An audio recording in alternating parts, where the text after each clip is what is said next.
Hey, welcome everyone to Christina Friend's MCM Capstone defense. She will be the 172nd Capstone MCM defense. Christina's topic is polluting the discourse, how misinformation impacts climate change advocacy. So welcome to everyone here today. Myself, Josie Cassano Rizzuti, is the chair today, and we have Terry Flynn, Christina's supervisor, and Alexander Sévigny as the second reader here today. Christina, welcome. We're so excited to see your capstone presentation. You will have 25 minutes for your presentation for everyone here. Welcome everyone to all of the guests here to the community out here to witness Christina's MCM capstone presentation. Thank you for being here. Then we will have 25 minutes to answer questions. First, we'll have the supervisor, Terry Flynn, asking the first question. We'll have the second reader, Alex, sharing his questions. I'll have an opportunity for some questions as well, the chair, and then we take the gallery questions as well. So Christina, over to you to begin. Thank you very much, everyone. Thank you, Josie.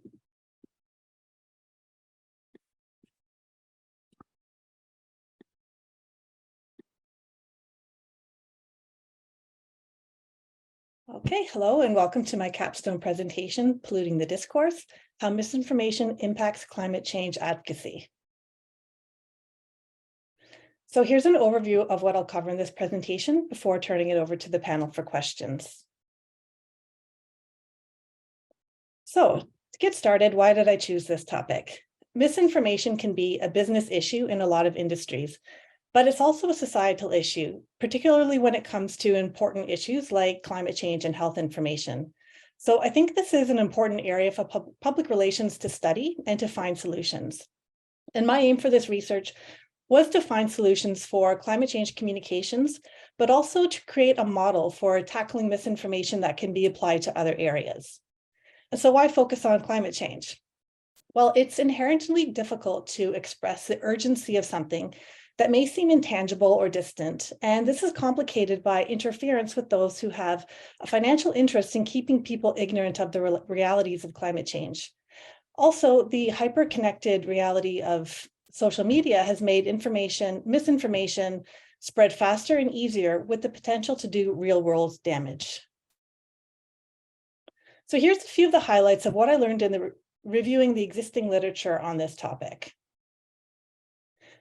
First, let me clarify the definition of misinformation versus disinformation.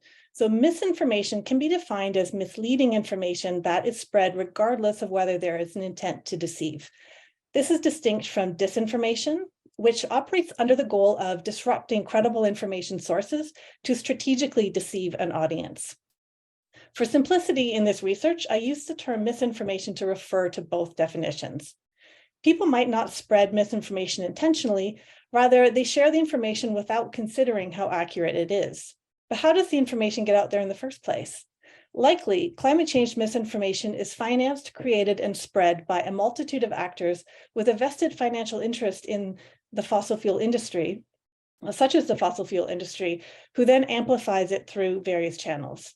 But climate science is complex, and social media algorithms prioritize quick and easily digestible pieces of information, such as short videos, lines of text, videos, and memes. And this is further spread by people making rapid decisions based on their biases and pre-existing beliefs. So to understand who's engaging in this content, we need to take a look at the users' motivations and the backgrounds. Several studies in the literature review found that people with right-wing beliefs were much less likely to be concerned about climate change than those with left-leaning political beliefs.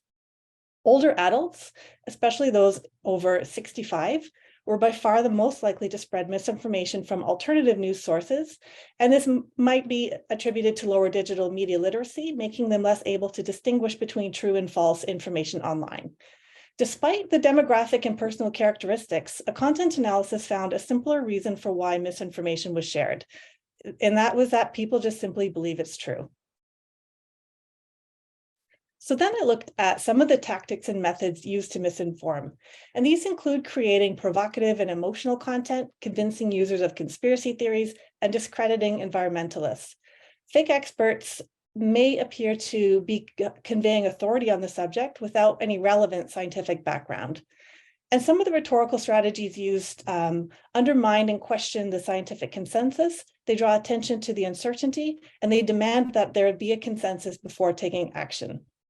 And almost all of this is summed up in this one image of Jordan Peterson. So misinformation and these tactics are nothing new. However, social media have added fuel to the fire. So first, we have to look at the problem of echo chambers, where a user's behavior tends to show alignment with peers or commonly held belief, and sharing these ideas publicly help the user establish their identity. Biases that flourish in these echo chambers gain influence over other members in the group that overrides logical reasoning. And platforms like Facebook suggest new contacts based on mutual characteristics, which also suggests that a user will engage with online content based on the consumption choices of their network. Online misinformation can spread faster than factual information, making it more difficult for credible information to reach the public. And there's growing evidence that the social media giant Meta is a significant contributor to climate change misinformation due to its algorithms, its sharing capabilities, and advertising. So the literature also identified some strategies and opportunities. Social media can be used in the climate advocates' favor.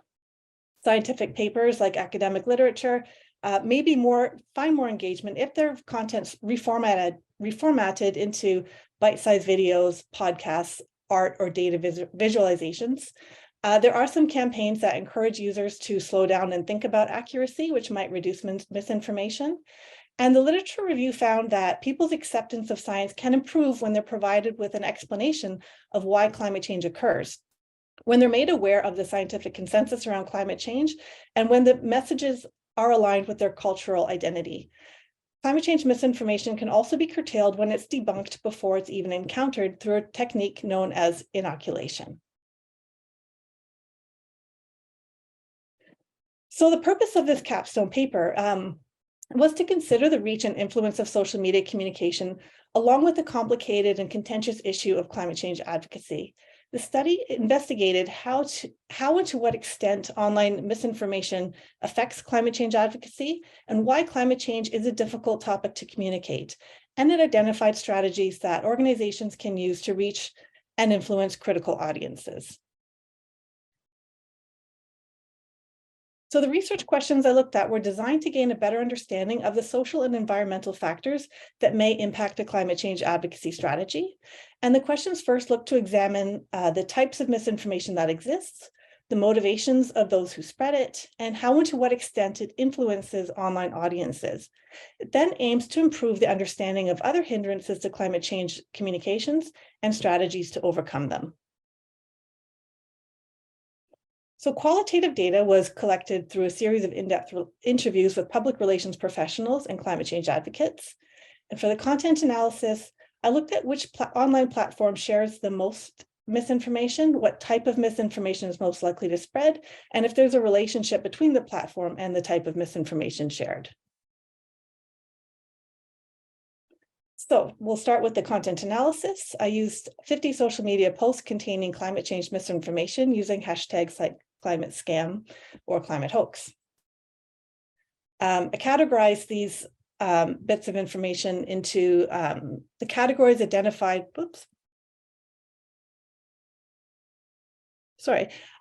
identified using categories identified by the researchers Wardle and Duraction. And these 4 types of misinformation that they've identified and was cited quite a lot in the literature is misleading content, and that's what uses a perceived expert who may or may not be a climate change expert, or one whose views are divergent from generally accepted scientific opinions. Manipulated content, that's information that's based on facts, but it's skewed with an anti-science conclusion.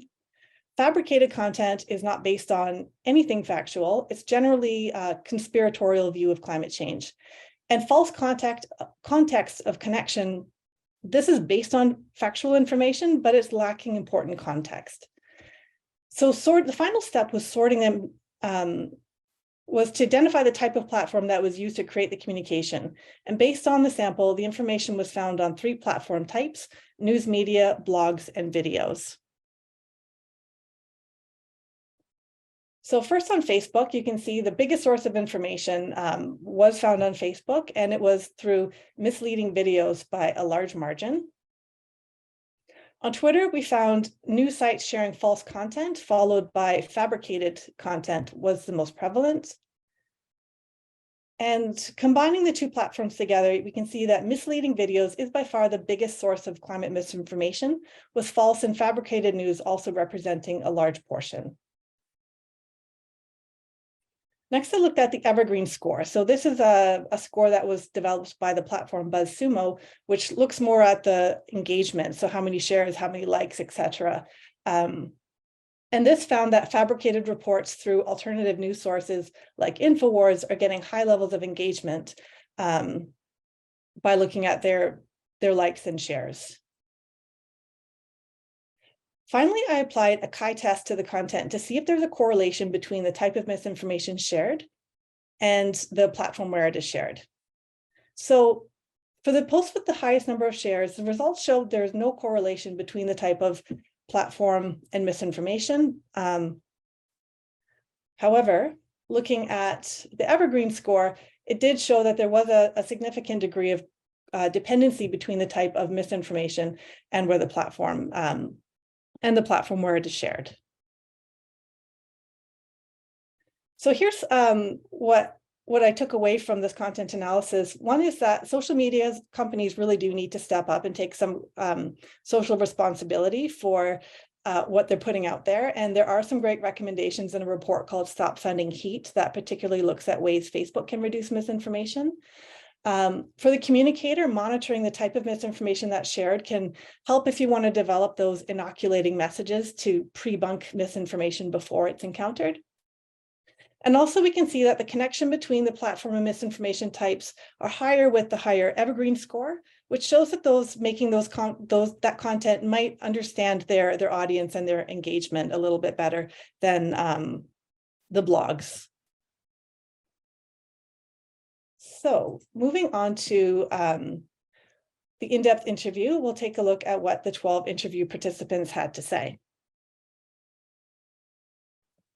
So these participants were involved in climate change communications in a variety of facets, including fundraising, public awareness, government advocacy, and promoting renewable energy conservation, as well as a science journalist and a behavioral economist. I then summarized their responses to answer my research questions. So the first research question was, how and to what extent does social media contribute to misinformation about climate change? And here's what they had to say. The non-curated aspect of social media allows users to perpetrate falsehoods and appeal to the emotional belief of other users. And this may create emotional attachments to beliefs that are difficult to counter without one-on-one engagement. The availability of social media also helps misinformation spreaders to magnify their content exponentially. AstroTurfing campaigns are commonly used to develop online communities, and these organizers are often well-funded and employ highly shareable and relatable content. The echo chamber phenomenon helps to encourage like-minded communities and prevents productive debates on climate science. Outside of communities where users are dedicated to discrediting climate change, others may inadvertently spread information because they don't take the time to verify the content before sharing it with their connections. And the ease of sharing built into social media behaviors, platforms may encourage this behavior. Question 2, what other factors complicate climate change advocacy? First, many participants cited the oil and gas industry as being primarily responsible for misinformation because it's making a deliberate effort to confuse the public. Some of their tactics include greenwashing, disingenuous environmental commitments, pushing back or stalling government proposed climate action, and using what they call whataboutism to deflect responsibility. Quite often it was, what about China, as a bigger polluter. Some felt that the problem they face is not the audience is fully denying climate change, but adopting other forms of denial, such as that humans have already done too much damage to reverse the climate change problem. One participant pointed out that misinformation has more to do with one's social group and how they perceive themselves in relation to others. Disagreeing with peers can compromise one's social standing in that group. Others recognize that it's cognitive barriers. Climate change is difficult to fully understand, and it requires slow and rational thinking, which is time consuming. And it's difficult for people who are inundated with information in daily life.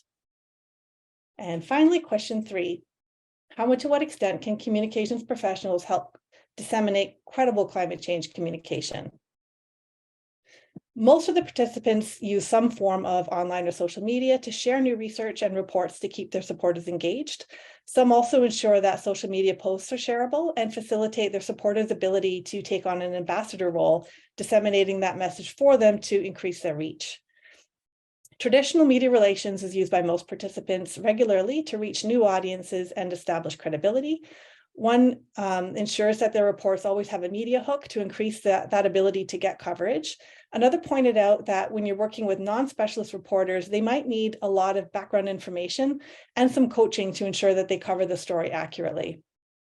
Some believe it's worth the time investing in countering misinformation and climate change myths, but they did caution to avoid encountering discussions with those not open to being persuaded. Others prefer to arm their supporters with credible information to act as ambassadors to correct that misinformation when they see it. And understanding what information the audience has been exposed to and what's driving their opinion is another best practice. When speaking with climate change deniers, advocates need to find a way to engage them in conversation without alienating them. So, for example, messaging around clean energy jobs might be alienating to those who work in the oil and gas sector. So one theme that stood out from all of these interviews and the literature review is that there's a variety of different opinions and beliefs about climate change. So the only effective strategy is going to be addressing those very specific audiences. The audience categories that emerged from the interviews closely resembled the audience profile identified by the Yale program on climate change communications called Global Warming 6 Americas. Now, all this is American-based. It's probably slightly different in Canada, but this is what I had to work with. And so these are the 6 audience types that they've identified. One is the alarmed. They are aware that climate change is occurring, caused by humans, and represents a threat, but they feel the problem is beyond their repair. The concerned understands climate change science and supports taking action, but they believe the problem is in the distant future and doesn't require urgent action. The cautious does not believe or disbelieve climate change science. They're not completely convinced that it's happening, and they're not aware of how serious it is. The disengaged knows little about climate science. They're not interested in learning more. They don't follow the stories on media or online. And the doubtful either doesn't believe the Earth is warming or doesn't think it has anything to do with human involvement, so they don't support any sort of climate change mitigation. And the dismissive. So this is the group that's probably the most active in disseminating misinformation. They do not believe in climate change. They most likely believe it's a conspiracy, and they don't believe in accepted science. So each of these profiles has a unique socio-political demographic and distinct values. To change the beliefs of those in each group, the communicator has to understand how each acquired their views on climate change and how their social identity impacts their views. But if you're designing this audience-focused approach, I felt there was one thing missing, and that's the audience that's already engaged and already has the mindset that you want, so you know where you want your audience to go. So for that reason, I created a category called the ideal public. So this is basically your newsletter subscriber, your donor, your enthusiastic supporter online. And I realized that all the participants had a similar goal. They want to shift their audience towards that ideal point of view from wherever their audience is on the spectrum. So this visual represents each of the personas in relation to the ideal spot. And you may not get there with all of them, but even a small shift towards that center can help the communicators at least achieve some of their goals. So we'll look at some of the strategies based on the research results for hitting each of these types. So first, we'll start with the most difficult one, and this is the one that most of them, a lot of participants said we don't even want to talk to these people, but some do want to delve into this. So according to the research, this demographic is the less educated males with right-leaning political views. Shifting the strategy probably requires those larger scale efforts, like working with the social media platforms themselves to reduce misinformation spread on the platforms. Techniques such as inoculation methods might also help counteract the misinformation shared by this group. But paradoxically, one pointed out that they are actually quite open to renewable energies because it appeals to the idea of cost saving on taxes, and being less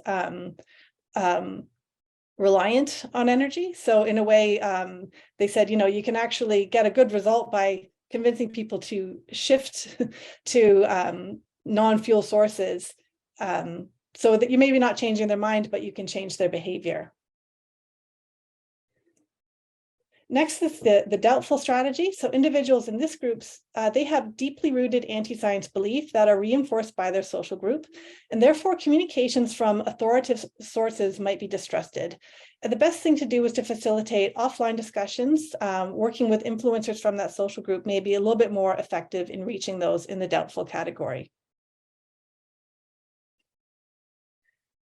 So next we have the disengaged, and while this group might have tuned out of climate change news, they're likely aware of the impacts of global warming, such as extreme weather events. So helping this audience understand the connection between natural disasters and really immediate tangible issues like insurability problems might help them realize that this is a threat that shouldn't be ignored.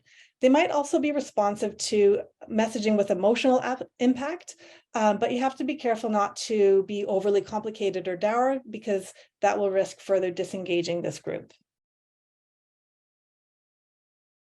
So the cautious, they may be more receptive to scientific communications, but they really need things clarified, distilled, and made easy for them and accessible. So engaging in communication science that makes it understandable, plus some myth debunking materials, might be more appropriate tactics for this group to help them get at least a better grasp of climate change reality and the risks that it presents.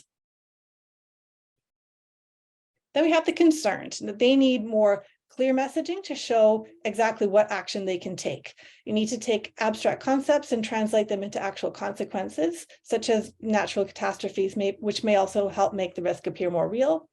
Although the concern might be less susceptible to misinformation, the participants flag that fuel industry, some of their misinformation tactics are simply to downplay the urgency of climate change and to cast doubt on scientific predictions as a way to delay action for as long as possible. So it might be worth making this group aware of those strategies so that they can see where it's coming from when they do encounter it. And lastly is the alarmed, poor Kevin.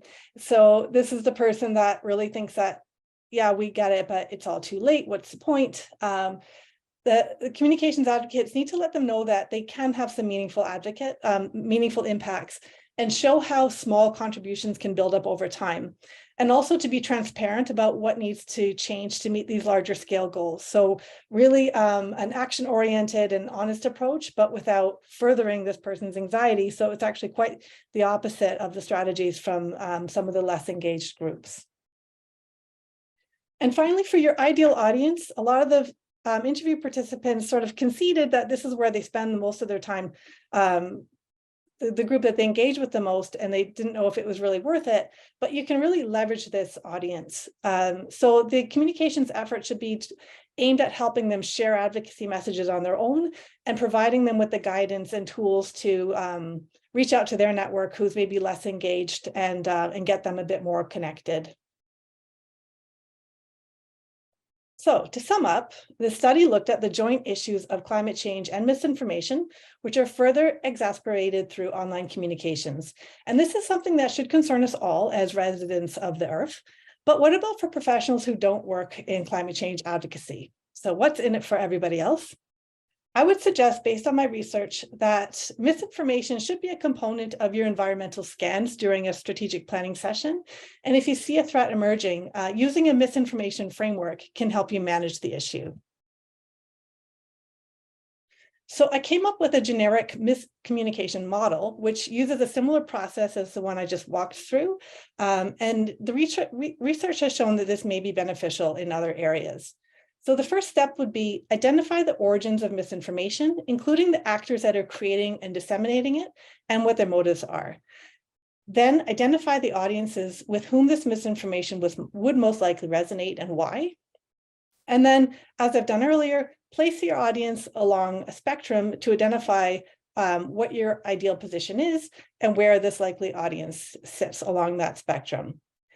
Then look further to see who's most likely in this group to just further disseminate these messages, in what platforms and what formats, so that you can be there and see what's coming out. And from that knowledge, you can create a communication strategy that's tailored to reach some or all of the audience types along the spectrum, using the anti-misinformation techniques such as inoculation to avoid the misinformation from spreading further.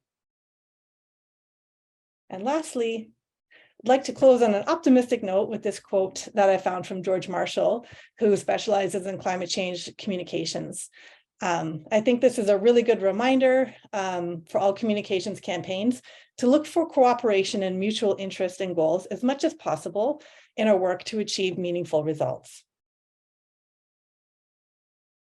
So thank you very much, everyone, for attending. I would really like to thank everyone who's been part of this MCM journey, especially Dr. Terry Flynn, my Capstone supervisor, today's panel, Josie and Alex, to all of the TAs that supported me throughout this program, and my MCM colleagues for making this such a memorable experience. And it's really been an honor and a privilege to be part of this cohort. Thank you, Christina, for an amazing capstone presentation this morning. You're perfectly on time, 25 minutes, 10:32 to 10:57. Quite an amazing accomplishment to be exactly on time. Thank you very much. We now will have your capstone supervisor, Terry Flynn, ask the first questions. I think that's fake news. I don't agree with that analysis. I think she has different kind of clock that she's using. It's not, yeah. So I won't be the dismissive part of the panel. So you can see me on the other end of this spectrum. First of all, congratulations on a very interesting topic, an important topic, one that is difficult. And I know that this journey has been. I had your own mental gymnastics that you were trying to work through as well, and so, you know, I think the whole, if I look at the world of behavioral science and the work that has been done in the literature in climate change, it's a pretty depressing area of study, because we find that, you know, that there are external actors at work that are trying to influence policy discussions as well. One of the questions that I have is about a slide that you showed in the content analysis, where you were looking at, you identified some as potentially manipulated. So how did you test for that? How did you in fact determine whether or not the information was manipulated, or did you use some other marker to do that? I definitely had to go with some heuristics on that. You know, it was difficult to look through all, you know, horrible videos that we had to watch, and my poor retester, Andrew Johnston, had to watch. So we did kind of have a cheat sheet of things to look for. And for the for that category, let me just get back to my notes here. Did you say manipulated? Yes. So that's where they would say something like, if I could think of an example, well, you know, how can climate change happen when there was a record snowfall in New York this week? Like, how is that climate change? So I looked at that as, yes, the snow did fall in New York. It was a record snowfall. It was cold, but they manipulate it because they don't fully understand that the warming in the Arctic has caused the cold. And it's, you know, it doesn't sound intuitive. So they kind of oversimplify what they observe and make what they think is a scientific conclusion. And I do have to admit, not being a scientist myself, I had to go on what is generally accepted truth in climate change to make that determination. So it was a bit of a, it was difficult to make that call. But that was kind of the framework that we used to put the label on the different disinformation. There was definitely overlap in a lot of cases, and it was difficult sometimes to find that category, but I'd use what I felt was the most prominent example of the types of misinformation that were identified by Wardle.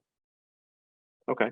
So in that case, you have to be very careful, because when somebody reads manipulated, they might think it's technically manipulated, right? So this whole new idea of using AI or technology to be able to manipulate that. So just be careful about how we do that. Speaking of content analysis, and speaking of, you had a second coder, tell me the process for establishing intercoder reliability. So the problem I faced with the content, the misinformation types, was there wasn't a lot of description given by the original researchers and through the literature. So I did have to come up with some of these tells. So I came up with a list of descriptions for my retester to look for. But again, there was a lot of overlap, so it was difficult to determine that. And that turned out to be one of the weaknesses or one of the limitations in the content analysis, that it was very difficult. We didn't get a strong intercoder reliability on that. Okay. And then finally in this round,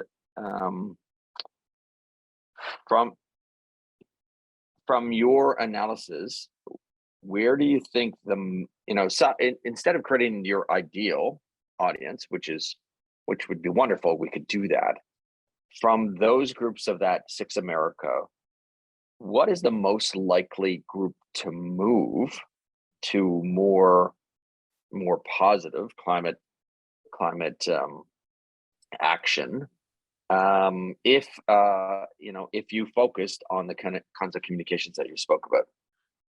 I think there's a lot of potential with the alarmed group, because I think, as we know, the news cycle, if it bleeds, it leads. They show the worst case scenario. I think if you can engage them with a bit more concrete action and examples of ways things have gotten better, I think if you can overcome that anxiety, you can have a very motivated group to get more involved if they can see that there's a solution at hand that they've just overlooked because they've been looking at these more disaster-focused media. And I also think the concerned as well. I think what I found, one of my interviews spoke with somebody in PEI after Hurricane Fiona, who'd said, nobody talked about climate change in my neighborhood, but after Fiona hit, everyone either had their house damaged or they knew somebody who did, and now they're all advocates.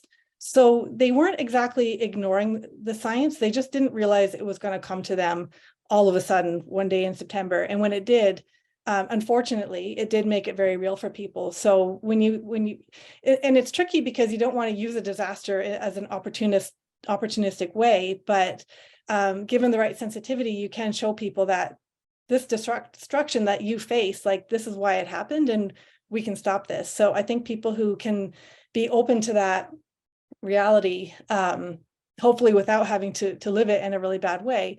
But I think when they can make that connection, it's an easy way for them to realize that this isn't a distant, unrealistic concern, that this is something that's happening now and they should be taking action.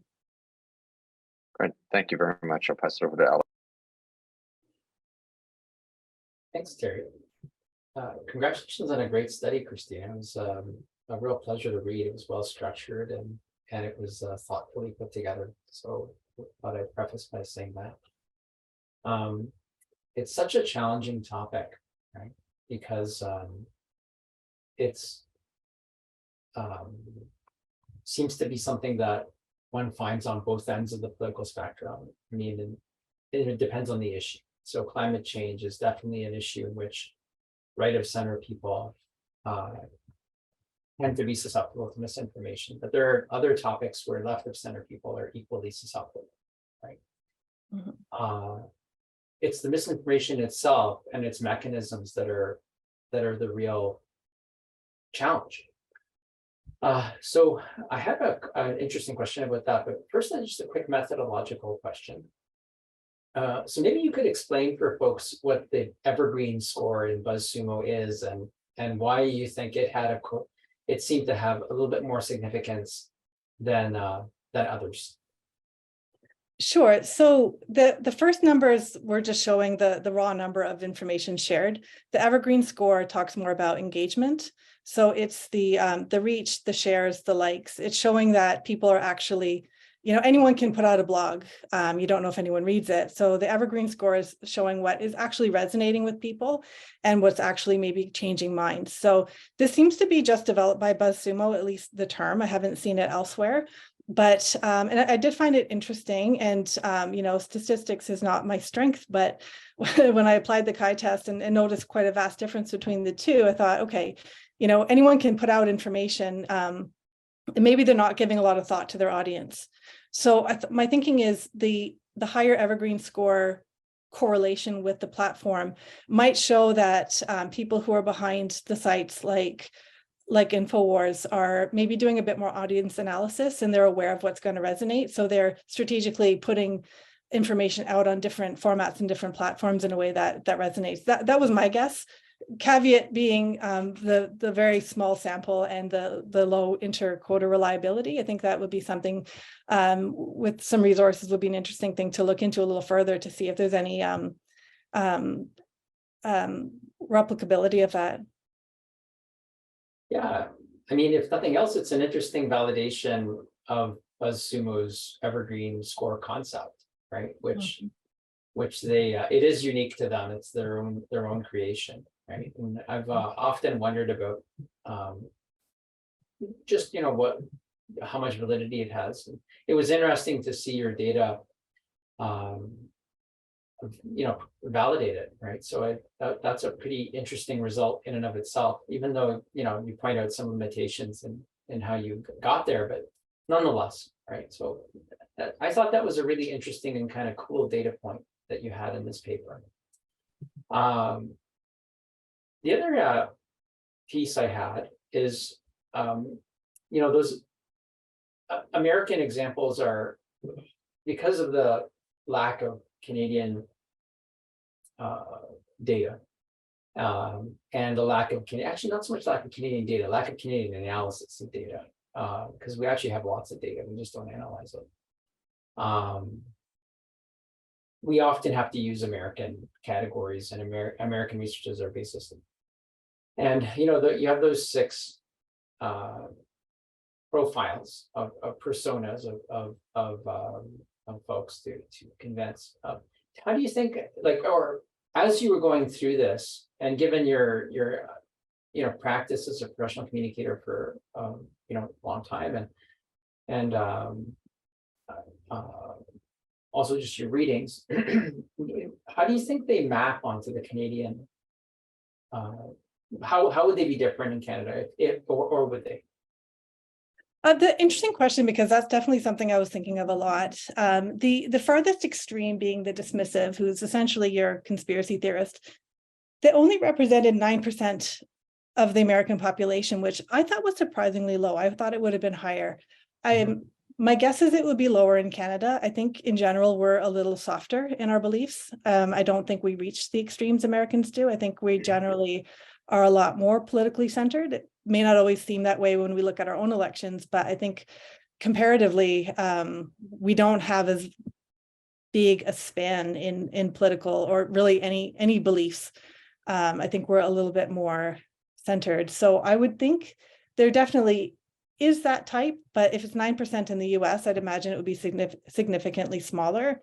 And I think there would be less of the alarmed too. I don't think we would have the same level of anxiety. I think Canadians would possibly be a little bit less extreme in that view as well. So my guess would be, just to narrow, I think that it's still a similar spectrum, because all those types were mentioned by the interview participants. They literally identified every single one of them, which I thought was really cool, but definitely wouldn't be as big a span, would be my guess. It's interesting. It's I wonder if how it breaks generationally too, because I suspect the extremes would be more prevalent among youth. Yeah, and there was a similar content analysis done on TikTok, and which is a younger group, and they found the anxiety on TikTok extraordinarily high. And that was one of the most common beliefs on TikTok was like, we're in big trouble. Yeah, no, I certainly the research I've done, I haven't focused specifically on climate change, but I've looked at it in a basket of other issues. And it seems to like there's, particularly among younger people, there's a real alarmism or fear, right? Less so in the other generations. My last question, before we go on to the last round, and this is kind of a speculative one, is I have a pet theory on social media, and it's that a big problem with misinformation and disinformation, a big reason for misinformation and disinformation on the platform, is that our profession has not taken it seriously, right? In media relations, we're all over that, and strategic, and in a constant partnership with journalists, editors, even bloggers, to make sure that things are accurate, the record is accurate.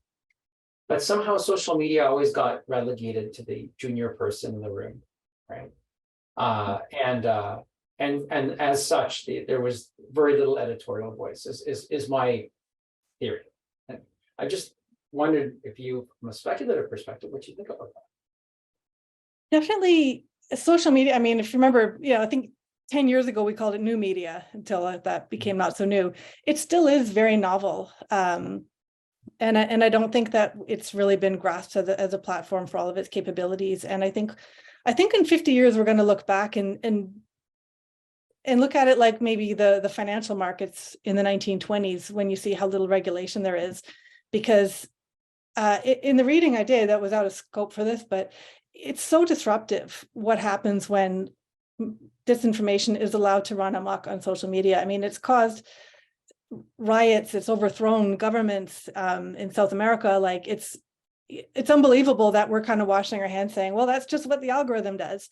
We really, I think, need to take it seriously, both as a public relations issue, because I really think that almost any industry is at least at risk of being hit by misinformation, and it may be completely unexpected.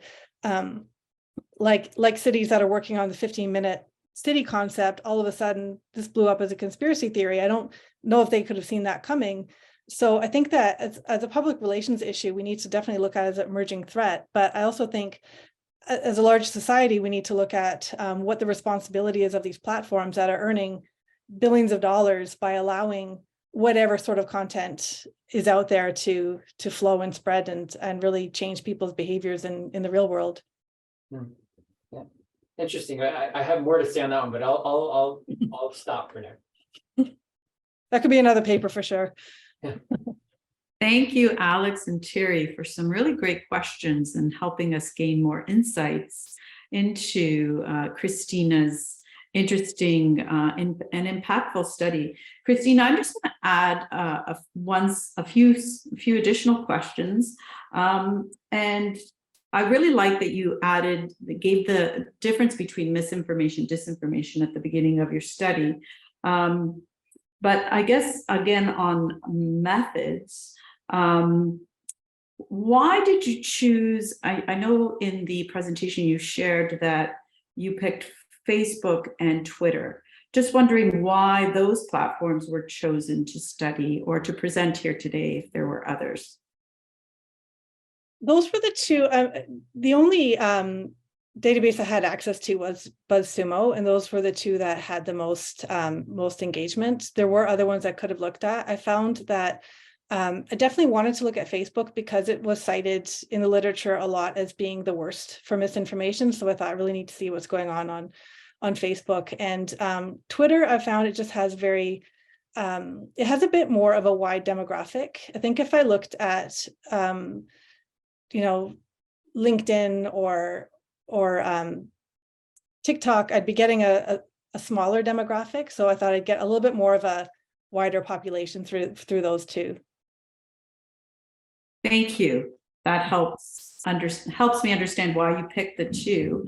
And then you did 12 interviews, and it was great, the slide you shared about sort of where they're coming from, the different industries, the different types of people that you interviewed for your capstone.